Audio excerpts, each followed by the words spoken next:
अब हम देखेंगे अबाउट द पैथोफिजियोलॉजी कि कैसे कैसे किस किस प्रोसीजर से it occurs and what it does to our skin and also the peripheral nerves.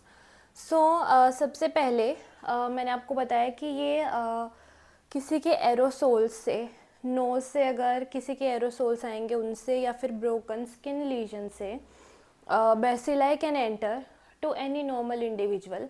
या तो वो उनको इनहेल कर लेगा या फिर डायरेक्ट स्किन कांटेक्ट अगर हो जाएगा देन ये नॉर्मल इंडिविजुअल के अंदर आ जाएगा। And also it is taken up by the macrophages. In respiratory system it is taken up by the alveolar macrophages. Then it is disseminated by the blood.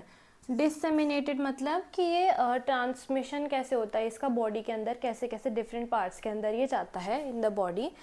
ये blood के through जाएगा क्योंकि macrophages are present in the blood as well. Then it is spreaded to the nerves and the skin, mainly the peripheral nerves. And also ये याद रखना है कि cooler regions of the body में ये स्प्रेड रहता है। Then bacilli will proliferate in the Schwann cells. Nerves के अंदर जब ये जाता है, नर्व्स के अंदर हमें पता है स्क्वॉन सेल्स होते हैं न्यूरॉन, एक न्यूरॉन के अंदर। देन इट विल प्रोलिफरेट मतलब ये ग्रो करेगा rapidly. And then peripheral nerves का डीमाइलिनेशन होगा, जो माइलिन शीथ है वो डीजनरेट या डिग्रेड हो जाएगी। एंड प्लस लिखा है ये मैंने, ठीक है, मैं इसको एंड लिख देती हूँ। And there will be loss of the axonal conductance. हमें पता ही है कि अगर एक्सॉन में कोई इंटरप्शन आएगा, मेनली जो एक्सोनल जो सिग्नल कंडक्शन कराता है वो होता है myelin sheath. And then there comes the axons. लेकिन अगर माइलिन शीथ ही नहीं होगा एन एक्सॉन भी डीजनरेट होंगे, देन जो ट्रांसमिशन है वो होगा कैसे।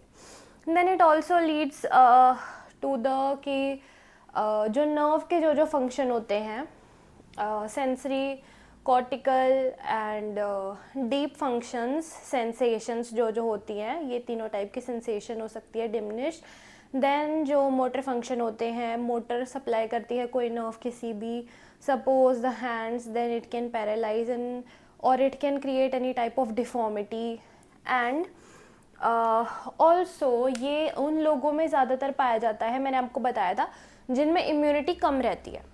लेकिन इम्यूनिटी कम, एक तो मैंने आपको बताया इनेट इम्यूनिटी कम रहती है, जिनके अंदर जो जेनेटिक वाले मैंने आपको जीन्स बताए थे PARK2 एंड PACRG जीन, वो डिफेक्टेड रहता है, तो इनेट इम्यूनिटी कम रहती है, जिसकी वजह से then those individuals are more prone to these bacteria and therefore the leprosy. But also there is one more thing, immunosuppression.